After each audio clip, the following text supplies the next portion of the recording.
In Kenya, livestock supports millions of households, providing food, income, and security, especially in rural communities. Yet this system is growing under so much pressure. Climate change, rising production costs, and increasing strain on national resources are forcing farmers and policymakers to rethink how livestock is actually produced, managed, and valued across the world. Universities and research institutions are responding by preparing the next generation of agricultural professionals, people who understand not only animals and farms, but also sustainability, innovation, and resilience. Today we speak with Evans Ochieng. Evans is a passionate animal scientist and a graduate of Egerton University who also studied at Van Gaal Larenstein University of Applied Sciences in the Netherlands. Evans brings a practical perspective on how climate-smart livestock systems and the youth empowerment can actually strengthen Kenya's bioeconomy.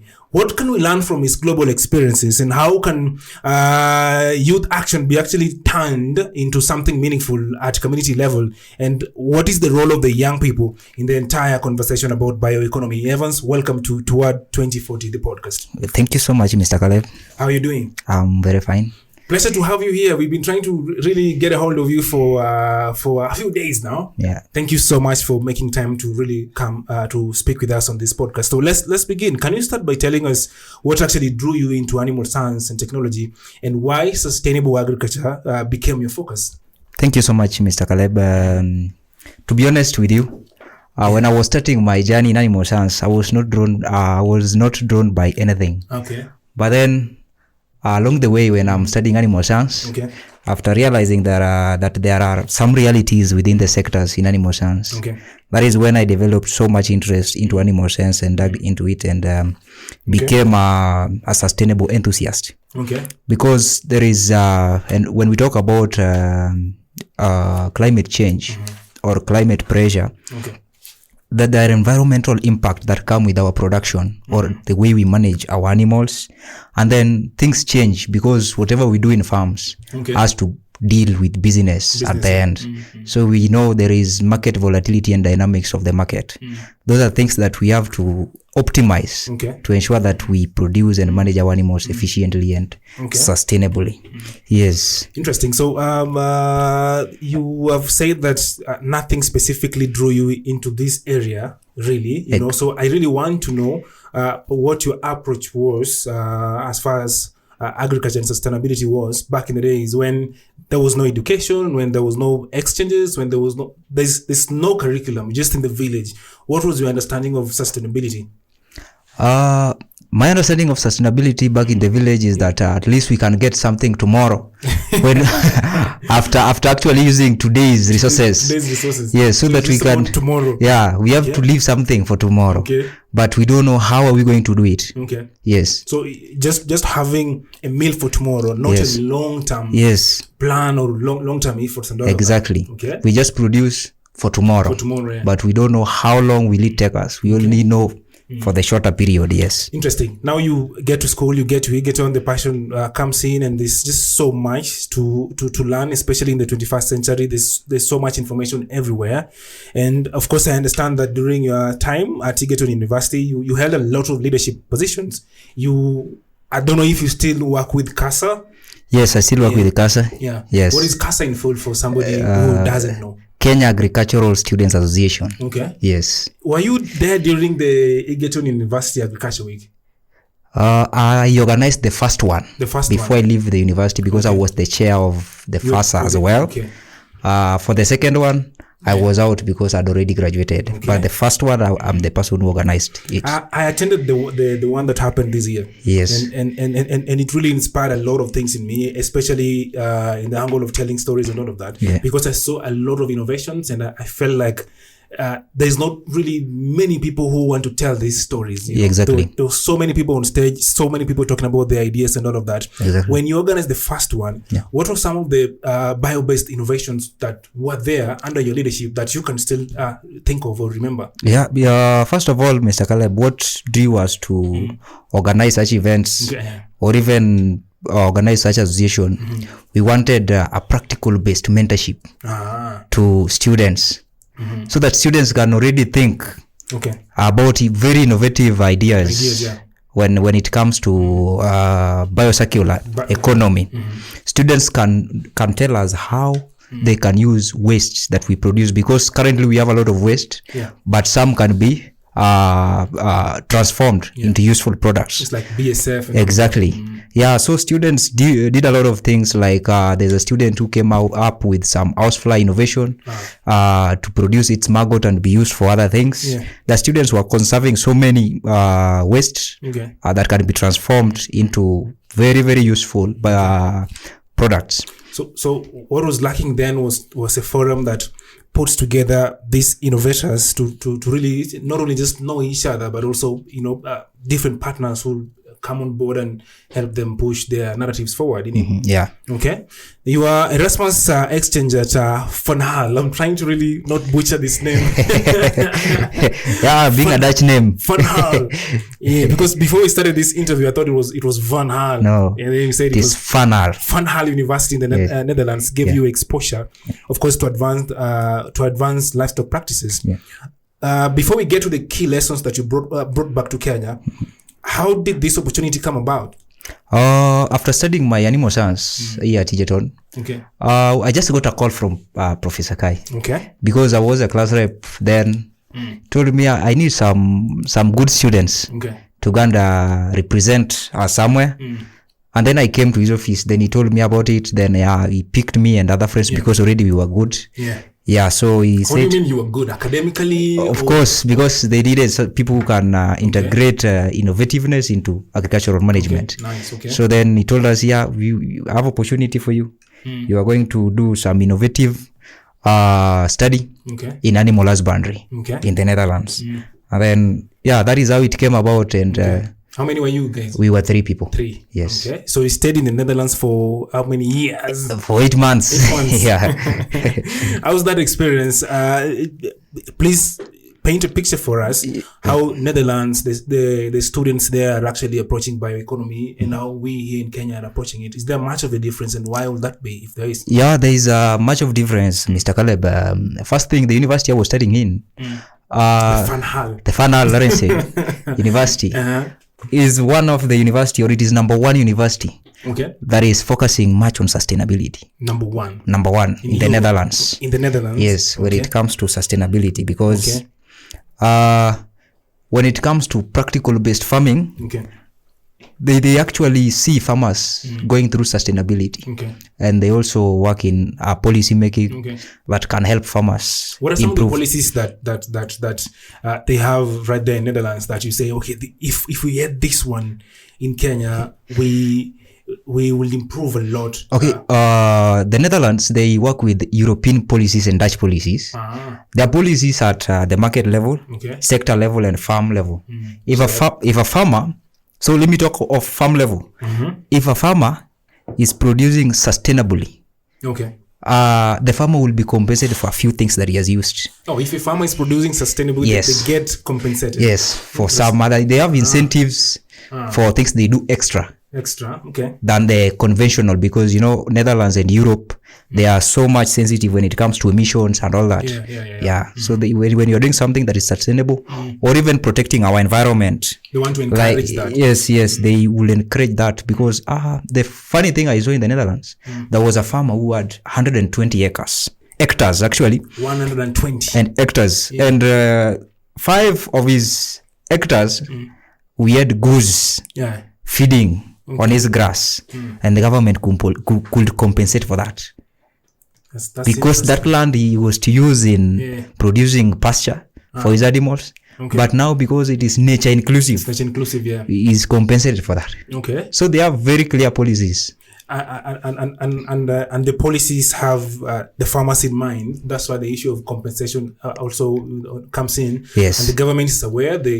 They're not just saying we need to be to produce or achieve sustainability. They're showing their efforts. Exactly. Do you think we're missing that in Kenya? We are exactly missing that because we know that organically or sustainably produced products are expensive to produce.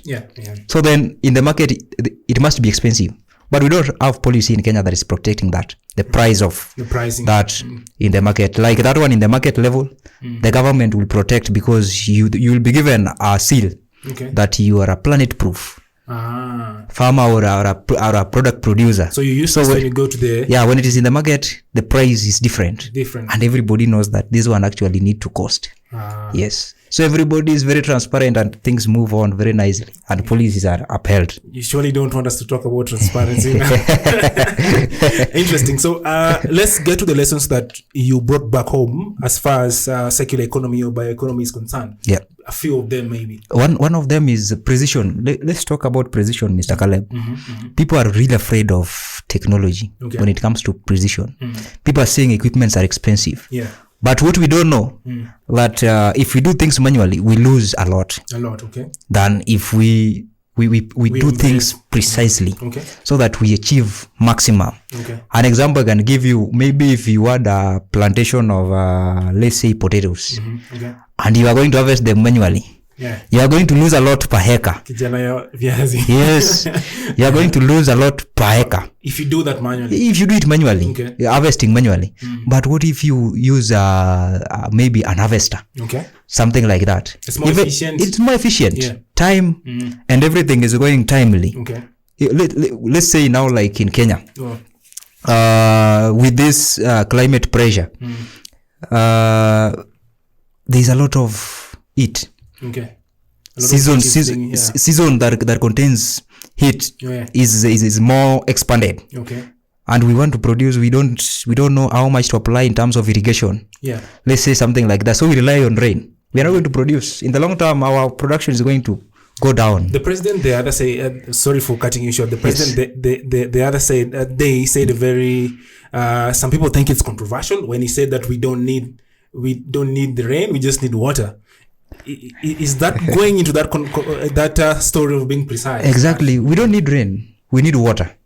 It is true, Mr. Kale. We need water. We don't need rain. Why are we going to get the water enough to really? Because when we have water and we are precisely doing things, we know what to apply. And when and where. But rain will apply it anywhere, anyhowly. And we at times even face floods, like the last time when we saw the water body in Naivasha getting higher. The volume went up and it was even drowning into the residents. So we need water. That now makes sense because now you apply this water where it should be. In the right amount. Because even if it is excess, let's say if we say we need rain, and now rain comes excess, and our maize are outside, we are going to come out with nothing. We need water. We don't need rain. Another, away from precision, another lesson that the other thing is circular economy. Circular economy. Let's say, for example, you have a vehicle somewhere. You need to fuel it, and it has to give you some push up to some moment. It's the same way in agriculture or in livestock sector. I have to give some input to get something. And these inputs have to know that there is nothing going into waste. That is what we mean by circular economy. Have some waste that I can reuse in my farm, or I can reuse to produce other things within the livestock sector. If I have pigs and I have poultry, I can produce them together, and I have fish somewhere. I can produce them together so that the waste produced from pigs, I can use them in ponds. The waste produced from the poultry, I can also use them in ponds, and I get money from fish to buy other supplements for the animals. So everything is just going circularity within the farm. I think that makes a lot of sense. I have my interview series called On Air with Caleb, and one of the people I spoke with is a young man called Ruto Onesmus. Ruto is doing liquid egg processing in Nyandarua.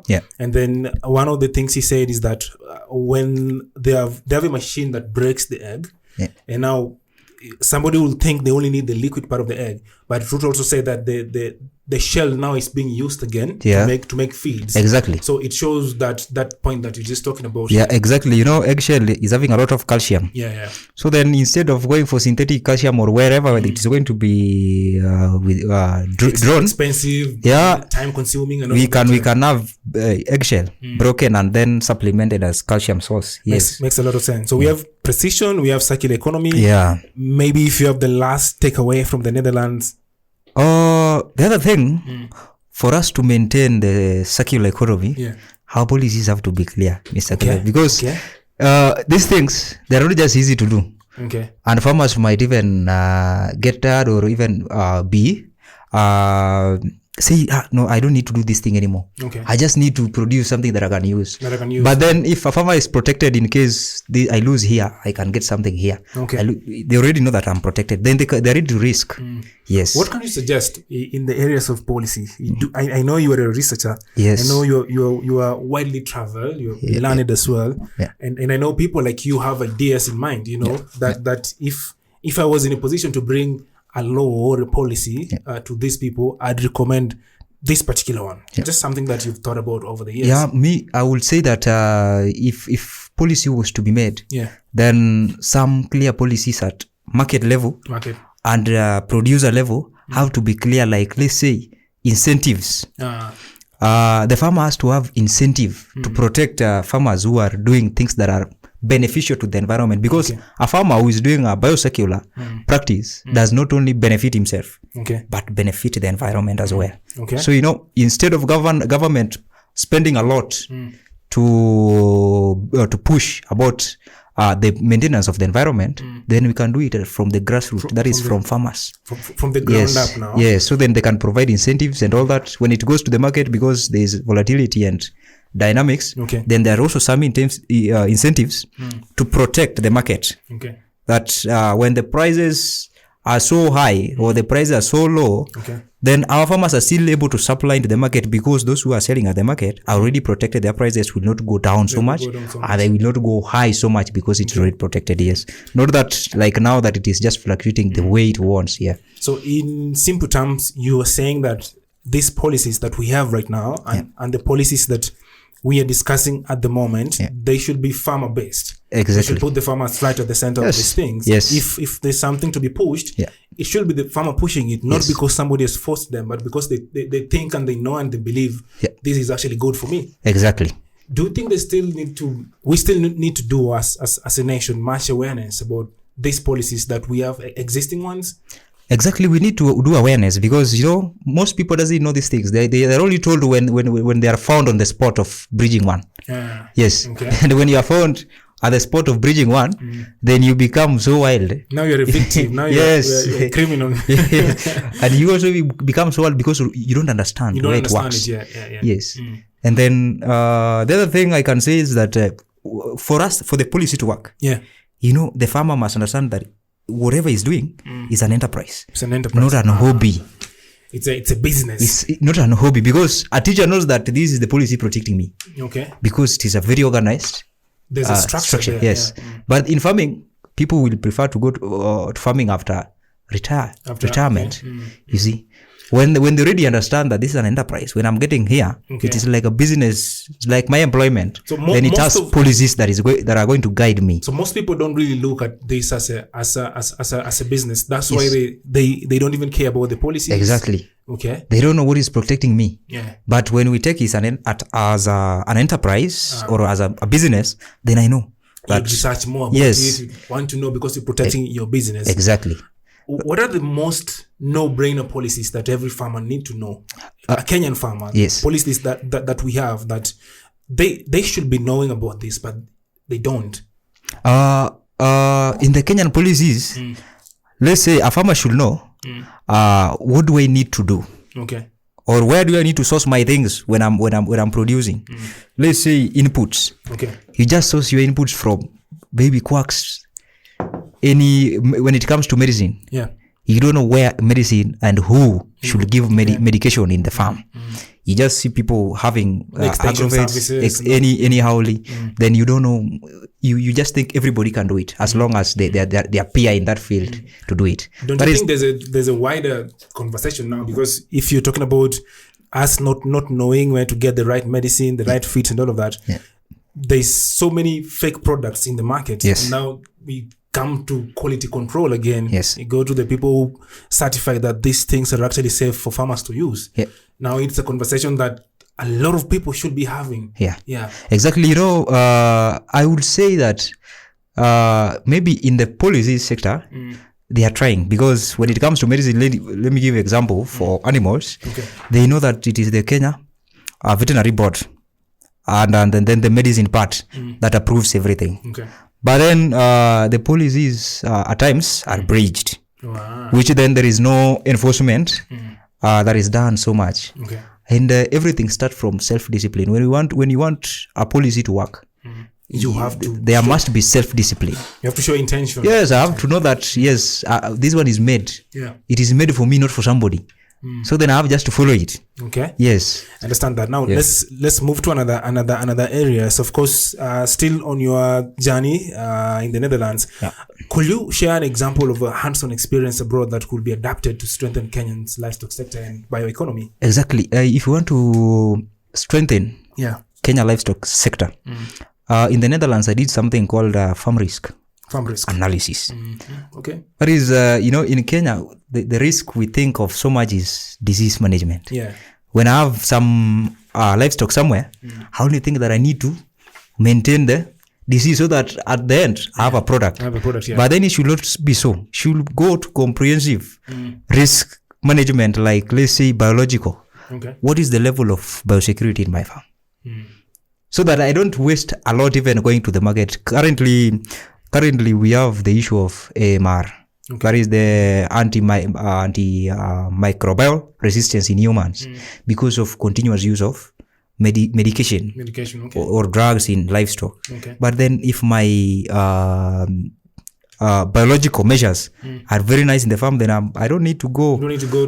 to buy these medicines. Yeah. But in case it happens, the rate is low. It's slower as compared to somebody else who didn't do that research and all of that. Exactly. Okay. And then the other thing that we can also do, apart from just disease management and also biological thing, environmental impact. Okay. You know, in Kenya, we still don't understand exactly how agriculture the face of agriculture. Few people understand, but the smallholder farmers contribute the highest in Kenya. Yeah, so the few people who are in commercial understand a few things, they might be impacting the environment in a very less way as compared to those people who don't understand, which are the smallholder farmers, and they're contributing the largest number. Okay. These people doesn't understand what is the impact after doing this in my farm. What is going to be the impact in my farm? In my farm and the environment. Yeah. You see? Yes. And what is going to be the impact in the future? In the future as well. That is now when we are bringing the sustainability in it. Yes, and when we talk again on the other thing, after understanding the impact on environment, everything, social on people, then there is the issue of economics, the business part of it. Now I did this, I brought this in as an input. Okay. What is the risk along the way? That at the end, I know I'm going to get some good profits from my business. Yes. I think it goes down to the point of a circular economy, where you know that if I'm producing this, if I have this waste, then I can use this waste on another product. Yes. And it just goes circular like that. And and how what are products and byproducts can I transform into money? Yeah. So that everything goes into business and everything is going unwasted.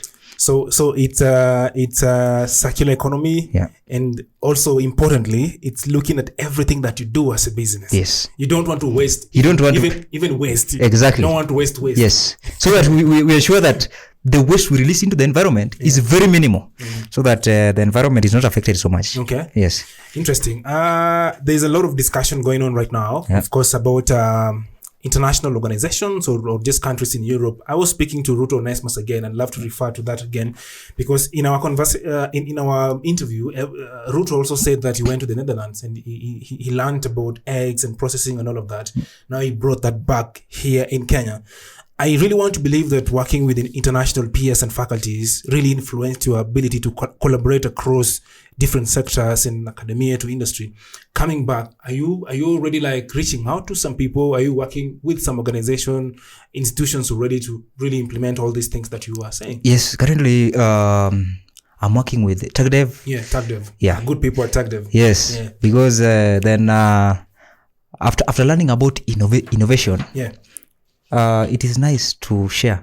Come back and share with farmers, with students, people in the policy sector, how the process of innovating and the impact that these innovations we are bringing in can have in terms of economics, business, or even to the environment. And I think TagDev is one of them that is positioned very well to really like further such conversations. What's going on right now? Right now, we are developing innovations, and then we are also from students, but then we are also following out of school people, those who are outside.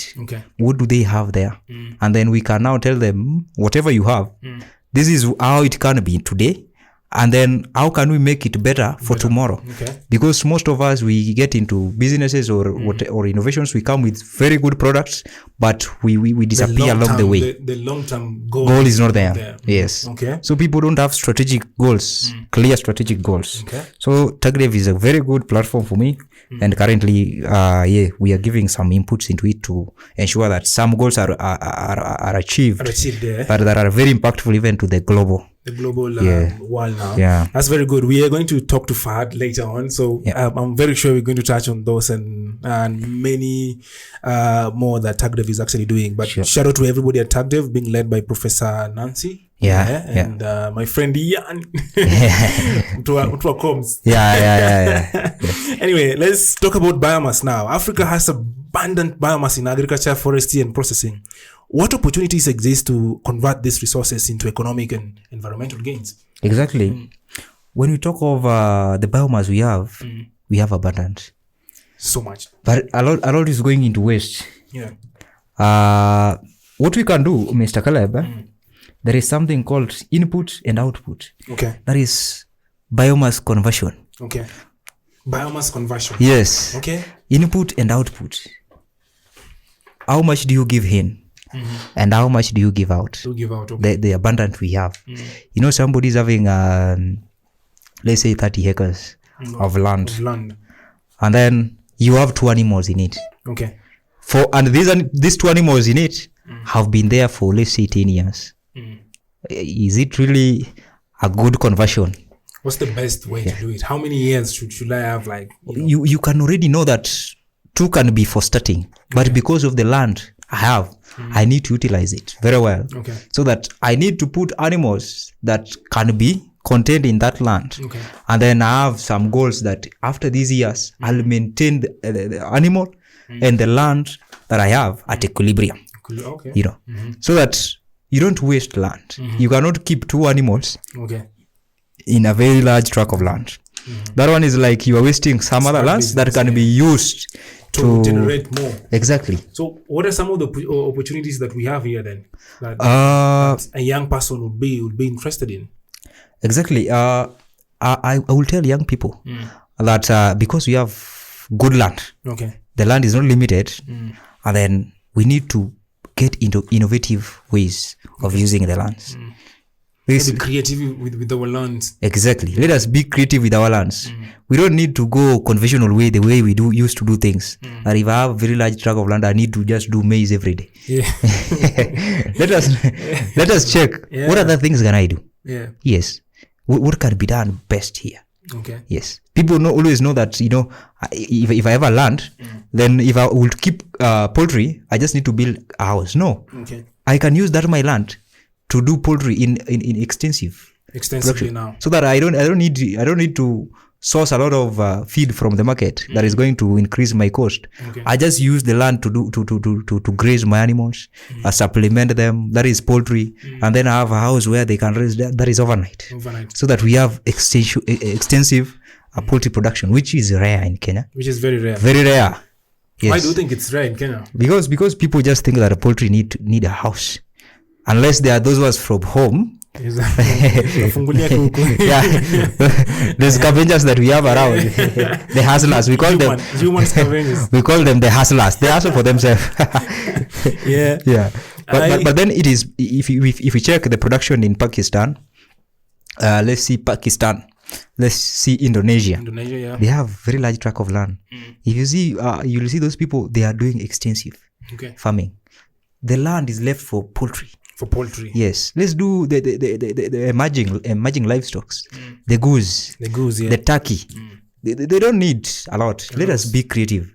I think what you're trying to say is we should move from the traditional approach that we have to farming and really embrace new ways of doing things. Yes. But also try to maximize our space as much as possible. Exactly. Because just on top of that, I would give example with the maize again. Yeah. If I had 10 or 3 acres of land and the maize are produced there, let's say they're 60 bags. Yeah. 60 bags, the price will always remain the same since I was born. Yeah, maybe if it changes by 500. Yeah. But then I can calculate. I don't need to go traditional. I can calculate by myself. What if I do this number of birds here for this period? For this period of time, yeah. And then I compare it with the maize. Then I say, instead of doing maize, then I can do this. And then what is the impact on the environment? This land, it will be fertilized because I will be doing extensive farming of poultry. Then there will be droppings everywhere, things like that. The land will be fertile. Then I can use it after 5 years. I can use it to produce maybe groundnuts. Something else. Yes. And then that is how we can use our space so that we maximize on profit and everything is... Makes a lot of sense. Yes. Otherwise, if we do maize for 30 years, the land will be degraded. You see? The fertility goes down. It will go down, then we'll be crying, I need to use fertilizer now, but because we don't think. So, ugali peke. Yeah, ugali peke. Sio chakula. Yes. There's so much out there that you can use, yeah. Before we go to another question, because now we're talking about sustainability, environment, climate change and all of that, I really want to know if this is related to climate change in any way. You and me are from Nyanza. Yes. Yeah, and one of the huge differences I have seen with production here in Rift Valley is that they only harvest maize once a year. Exactly. And back home, I think we do it twice. Twice, yeah.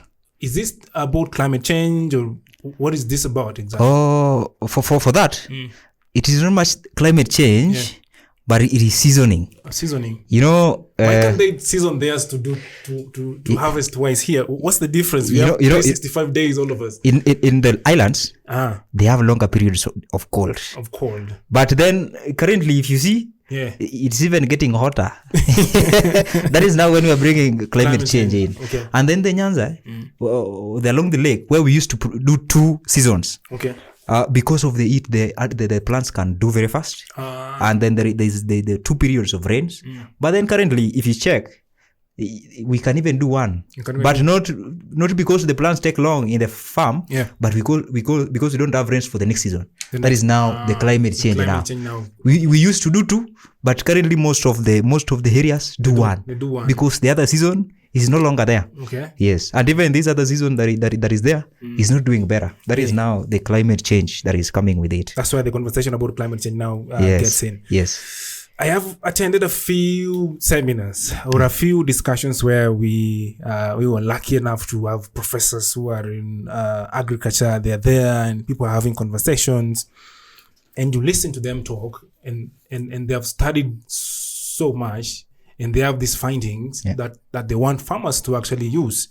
And most of the time, I tell the people, we are always during these events that I don't see the reason why this event is being organized. Yeah. I don't see the reason because these people are learned. They're just telling you, okay, you can use this. But you are trying to give this idea to a farmer who is already producing maybe 100 bags of maize. To them, they're already successful. Yeah. Because that is working to them already. Mm-hmm. And now you have this other idea that you've been researching and testing across the years. Now you want them to change from whatever has been working for them to this new thing. Yeah. Is there a disconnect between farmers and researchers and just research and higher education institutions? The disconnect between them and farmers? There is disconnect, Mr. Caleb. Yeah. And it is very nice that when I was in the Netherlands, the universities and the farmers, they work together. But for us, there is a disconnect because in the Netherlands, students are used to identify the problems in the farm. Students are used to.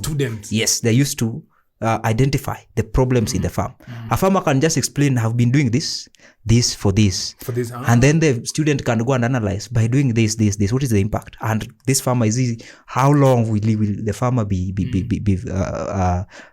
in this market or in this sector?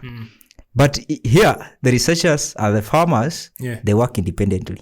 Technologies are coming up thing. Like for us Africans, technologies are upcoming thing. But then how are we going to adopt it? Because me, I'm a researcher. I'm not the person who is going to do it. somebody should implement practically. this. I'm not the one who is going to implement it. I'm just going to come up with the idea. But when it ends in conference, then it's not going to be impactful. So how do we do this now? How do we become like the Netherlands? I think there should be some relationship between research institutions and farmers. Okay. Not just a group of farmers, but at least all farmers should be reached. So that we also get students, because I think the only time institutions of higher learning in Kenya, the only time they have their students maybe go out and all of that is during the internships or attachments. It shouldn't be only the internship or the thing, but in the long run. Okay. Yes. Farmers, especially through the curriculum now, we should have we should have some things provisions for the students to go outside the farms and all of that. And do some assessment within the farms. Okay. That one is even going to give them some experience. In that if they're out of the university, already they have some experience. But then also there will be impact, because for me, I say that efficiency is maybe, let's say we have come with technology. For that technology to be efficient, then it must be a factor of the impact. And their adoption. And the adoption itself. Or people have to accept it. Otherwise, it will not be efficient. Otherwise, it's not a policy. It's not a technique. Yeah. Okay? I can come up with a very nice idea. I have it in the institution. It is not adopted down there. There is no impact. Just in the library. It is not efficient. So it is a waste. So there's so much that should be done. There's a conversation that should be had between research and learning institutions and farmers. All farmers. Because normally they just call a few of them. Yes. Like just a few groups. A few groups. Let us do this. Then in Asia happen. So I think it should be blanket. Everybody should have the information. Yeah. And fortunately, Mr. Caleb, in Kenya we have so very many learning institutions. From TVET. You know, TVETs are also people who can come up with ideas. TVETs are great. Yes. And we have colleges. And then we have universities. In Europe they have very few institutions. Okay. Yes. And institutions are based majorly on what they do. If it is an agricultural, if it is research, they are based with whatever they do. Because you raised that point, it's very good that you actually talked about that. Do you think there's also a very huge disconnect? Because let's say Egerton University, we are known for agriculture. Do you think it's proper for an institution like Egerton, for example? I'm not saying it's so. Because I don't know who is watching this right now. If we are meant or we are known for agriculture, like 90% agriculture, should we have other, let's say, 100 other courses that are not related to agriculture? Is it making a lot of sense? For me, Mr. Caleb, it is not making a lot of sense because after all, we shall suppress the main. Okay. The main, like if it is agricultural course, it is known. It's known that this college is for agriculture. Yes, even if it was for farmers, then I know if I need help, I need to go here. The farmer is not even now confused that where do I need to go to get help. That's why in Europe there are a few, but they're efficient. They're efficient. If it is for research, it's not that this one is for research. If you want to write papers, you go to Egerton University and write papers, do research. I think that's like from everything that we have talked about on this interview. That's one of the things I'm taking home. Yes. That we let's have a few people.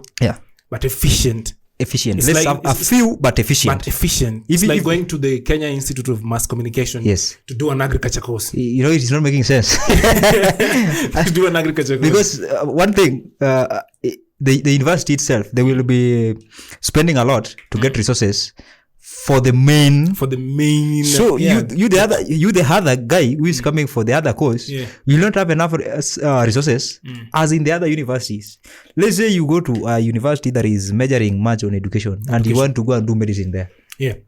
An example. They will just allocate little resources to your medicine. For medicine. And even maybe that little that is going to the medicine should be doing something in the agriculture sector here, just to boost everything. Exactly. And then I think it is not hard, Mr. Caleb, to do that. Okay. Because otherwise we can know that if we need to do agriculture, then we go to agricultural university. If we need to do research, then we have a research institution. Yes. And if we want to do education, then we can go to this institution. So that everything is harmonized and there is optimization of knowledge. Yes. That's a big one. A few, but efficient. We are in the digital world right now. Farmers, just everybody, we are using a lot of digital tools that are platforms are very many. There's virtual learning now going on, of course, and I believe that these things should be used or are being used to accelerate innovation. How can this be integrated to enhance practical skills in livestock and bio-based enterprises? Mr. Caleb, we need to know who is playing in this sector so much. Okay, the players. You have to know your persona everywhere you move. Okay. If you want to develop this in agricultural sector, you come with very technical innovations. Or technical, let's say, tools to be used. But the person who is going to use them is the farmer. The farmer, who perhaps is not that technical. And then if we do the persona analysis of the farmer is not even learned. Because the farmers went there because maybe I lacked a job. Or something. Or somebody called them. Somebody said, you guys just show up. We're going to send you fare and all of that. You see something like that. And then when we use very technical tools, at times we might not achieve whatever we want. But if we integrate competency-based CBC training, standardized for farmers, so that farmers also have their competency-based training. I know they already know that is what is done in Europe. That's a very good point. Farmers learn actually competency-based training for farmers. I know if I want to go and keep dairy, I'm trained to go and do dairy. Okay. So that even if a policy is coming behind, I know that this is how this policy is coming in, and this is the impact it's going to have on me as a farmer. Okay. And this is how I'm going to work out with it. How does that work in the Netherlands? How does that program looks like, the competency-based training for farmers? We have schools called OG schools. Okay.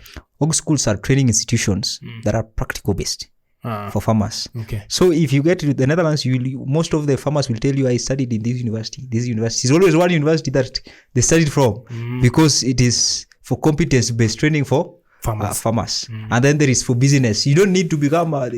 You don't need to do BA. But if you want to get into business, then you can go and do business studies in the OG schools. So, that is even making it easier for us to apply the policies. Because assume, Mr. Caleb, you want to bring a policies for somebody who is not understanding how things would work. Okay.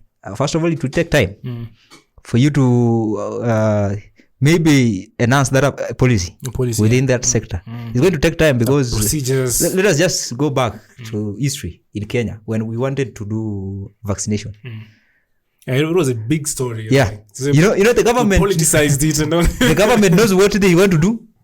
But the farmers are wondering why. the farmers think the government have some hidden intentions. Because they don't know how this thing is working. They don't know. And then also how you bring things to the people now. To the people. Yeah. Yes. If you are bringing innovation to the farmers, how do you bring it? Yes. What is the approach? What's the best approach or the best way to bring an innovation like that now? Yes. To local farmers now in Kenya? I think if you want to bring an innovation, always play part with the people who are going to actually actualize. Don't just sit in a boardroom somewhere. Don't just sit somewhere. You can do something and then you go and do your research with the farmers. See, how have you been seeing this? Okay. What do you think if we bring this? And then that is one of the ways you can study your innovation. So that your innovation become more efficient. Because we said efficient is it's a factor of adoption. Yes, an impact. Yes. So you have to actually so you have to be there in person. You have to there. You have to take this thing out. Yes. Don't just send a few people. Yes. Go. Don't just sit in a room and say that I think this was good. Then I write it in paper. AC rooms. And then I want to drive it down to somebody who doesn't understand anything about it. Otherwise, to go and explain it to someone to people who don't understand it. So people who are not understanding are explaining things they don't understand. So when the information gets back to you feel like the people are resenting you, but surely they don't have the information. Yeah, sure. It's been diluted along the way. Exactly. Let's talk about what you are looking ahead to 2040 now. What's your vision for Kenya's livestock sector and its contribution to a thriving bioeconomy? Considering I think 2040 is just around here. A few years to 2040. If you're talking to bioeconomy, Mr. Caleb, then we need to move from volume to value. Precision. Let us efficiency. move from volume to value. Yeah. Just in short, let us just produce quality. Yeah. Because I could be producing volumes, but they're useless. I have junk of maize somewhere, but they're aflatoxin. You have infested. Eggs. You have eggs, but there's this that they find in eggs. PFAS. Yeah, there's PFAS in eggs. A lot, but when I was in the Netherlands, I studied about the PFAS, because I was doing risk assessment, as I told you. Yeah. So I went to an industry. Then the story they gave me is that tons of our eggs were spoiled, and then they were discarded by the government because they contained PFAS. Okay. Why? Because inputs. We don't know anything. For circularity, we have to know where things come from, when they get in, and when they come out, and what amounts are used everywhere. That is very key. That is very key. That is very key for farmers. For farmers. For everyone. For everyone. Actually, just to give you an example again with the Netherlands, when I get to a farm, I don't need to consult a farmer. Wow. I just need to ask, can I see your MPR on milk production? Then I can see that, this person is producing a urea of this level. Because I already know that if the urea is high, then he's using a lot of protein. Why? Because maybe he's not producing grass in his farm. So do you have the same experience when you visit the Kenyan farm? You don't even understand where you start from. Sometimes you don't even find the farmer. You only look for them for you only found the cows. So when you go to a farm in Netherlands, you just ask for the data now. Yes, I just ask for the data, and then see the urea is 32. There must be high proteins here. Okay. But high proteins comes when less is produced in your farm, because it relies on concentrates. You see. And then I can see there is milk production for these, maybe a group of animals. Yeah. Then I can see that the animals that just gave birth 2 months ago are not producing milk. There must be a problem. There must be a disease somewhere. And then if you go, so you relate data to environment, to animal, then it is easy for you to even make decisions. You can trace that. Yes. You can trace that. Yes. Actually, even if the farmer doesn't understand what they're doing, you as an expert, you can easily help. You can easily help. See how data is very important. Back home in Kenya, it's but then in Kenya, when you go to the farmer, the information you're given is distorted already. So you don't. You have to talk to the farmer. You go to the person who sells. It's a lot. So we make wrong conclusion because we don't keep our data now. Yes. So our conclusions are wrong. And then we continue doing wrong things. Okay. And then we cannot impact our environment or even our economy in any way. So we need to actually check on the volume to value. We don't need to produce volume. Okay. We need value. Okay. What is the value in whatever you produce? Interesting. Let's say, for example, again, Mr. Kaleb, I have some beehive somewhere. Yeah. I'm producing a lot of honey. But then my honey, I just do it manually. Then I have some bucket somewhere where I dump my honey. How is that one important, or how is that one going to reach the market? What value am I doing to it? Let me pack. Then let the product be standardized. Yes. To get because I keep referring to this conversation that I had with Ruto Onesmus. Yes. He also mentioned something about ISO certification. Yes. And now these products that we create, they have to be certified. Yes. And the process sometimes takes long. Yeah. Do you find an issue with that as well? That it might take unnecessarily long to really because the government. I'm sorry to say this, but we have to condemn a few things. Yeah, we should. I said whatever we do at the production level is for the benefit of the government. Yeah, for sure. For our country, so that our economy can be nice. Sustainable bioeconomy. Yes. Yeah. So you just need what you need to come and do as the government who is enhancing policy. Just come. You just need to come and assess my product, and when it meets the standards, standardize it. You don't need to be self-interested so that you say, for me to do this one very fast, then I need some shares. We have to see. We have to meet behind the tent. So that hurts a lot of innovation. Yes, actually, that one is also hindering our innovations, because whatever we currently in the world that we are living in today, we need to use things that are standardized. Yeah, for sure. Yeah, because health is also becoming a concern, a very big concern. Yes. So I might be having a lot of products, but then there's no value in it because it is just casual. Yeah. Thank you so much, Evans. I think we have talked. Or you want to add something? Yeah. The other thing that I need to add is the youth resilience. Okay. In these terms, I'm saying that the youths need to check on how they integrate multi-sectoral things. There is science, Yeah. And then there is technology. And there's technology. And then there is business. There's business. If I want to bring something, yes, it will be nice. But there is no business in it. There has to be a business, perspective to all of these things that we do. Exactly. Okay. Because there is now where economy is coming in. Okay. Yes. Technology, you have to understand the science behind it. Do science behind it, then integrate technology. And then see how you make money out of it. Yes, see how you make money out of it. And then you become, then our youths are going to be very nicely resilient. Yeah. And then we are going to have a sustainable generation.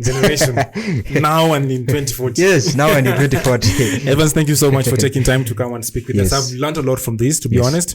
It's about value. Yes, it's value. Value is key. Yeah. The issue about circular economy is also very, very important. Yeah. Don't just have a huge chunk of land and then you just have 2 cows in there. You're wasting a lot. You're wasting a lot. Do you can check on which one is cheaper. Yeah, which one? Because is cheaper? Animals are expensive when we talk of cattle. But those cattle you can now break them down to goats. Yeah.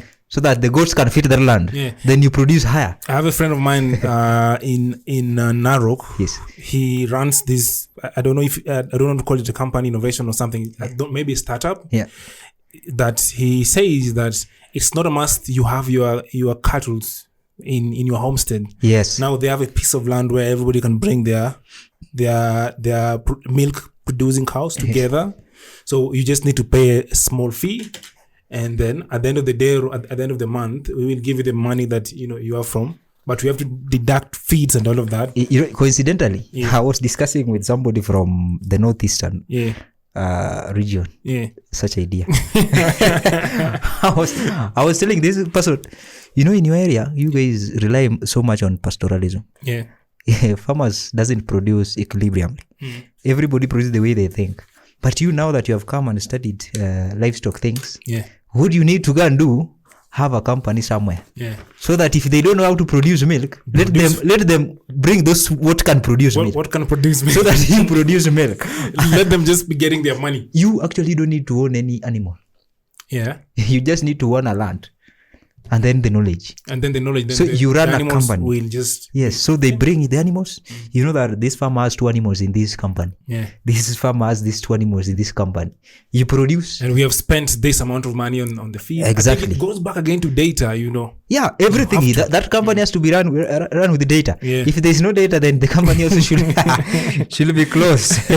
Listen, this was a very, very good. Actually, that idea is what. It's a very good idea. It's currently what we are going through. Yeah. We need to embrace that because otherwise, also it's going to help us when it comes to things like emission, protecting the environment, everything. Because this is a company. Yeah. It has some structures. How things are done. Yeah. If you have such companies in given areas, they can be held accountable and all of that. Exactly. Then we are going to develop in agricultural sector. The idea is very good. If there's somebody who is already practicing it, somebody must in Narok. That is how I told somebody from Northeastern, because they face a lot of things. They don't have feeds, and everybody have an animal.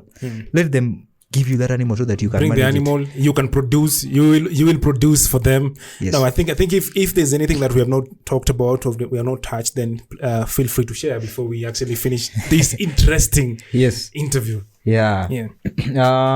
I don't think if we have not touched anything, but I will give some advices. For the policymakers.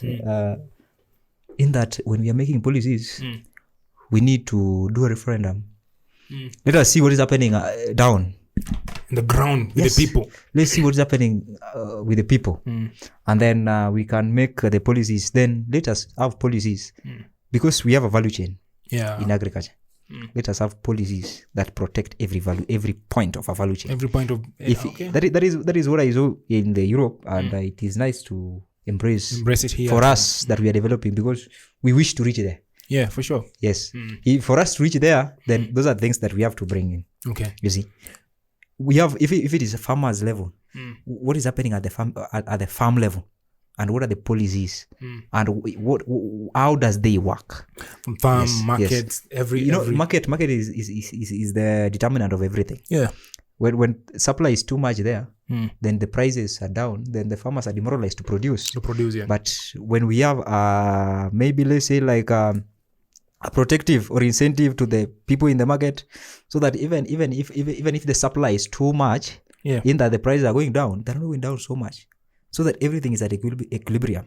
Yes, that is on control. Yes, that is on policies, and then we can have also how people are protected within these policies. And then the other thing is when we come to entrepreneurship of in this bioeconomy, and then everything that has to be circular, then everything has to be valued the way you have said. There must be value. Let us not just produce conventionally the way we used to do. But me have animal, have to maybe fatten my animal for 5 years. Sell it away. Then I forget about it. It is not so. It doesn't work like that. It's not the most efficient. It's not going to maximize for you profit. You see value addition. If it is those animals, what do I need to remove from those animals? And if it is waste, then how that waste can be utilized further. And then for the young professionals who are coming up, the way I said before, then they have to embrace multi-sectoral knowledge. Yes. If it is about science, then even the technology you are coming up with has to be backed up with how are we going to make money. The business model has how are we going to make money from it. Otherwise, our economy, we need to build our economy. When we talk of economy, we talk of money. Yes. Real money. Yes. Real money in different currencies. Yes. So that is all I need to add now. And it is very nice to embrace these things so that our economy can grow. And we can be sustainable. In our generations. And the next. Thank you so much for taking time to speak with us. And please say hi to everybody at TAGDEV, Professor, Faye, Ian, everybody. Sure. I'll say hi. Give them a greeting. From Kweli. Yes. Majirani. Anyway, thank you so much for watching and listening to our podcast towards 2040. We are in 2025, but like Evan said, 2040 is just a few days away. Just 14 or 16 years. Exactly. So you have to rethink again what your contribution could be towards this sustainable 2040 that we're talking about right now. As a journalist, my contribution is to tell such stories and to ensure that this message is amplified and it gets to the right people. As a researcher, you have to ensure that whatever the content you have gets to the people it should get to. So depending on your sector, rethink what your contribution could be in this journey towards 2040. My name is Caleb Koyo. See you next time.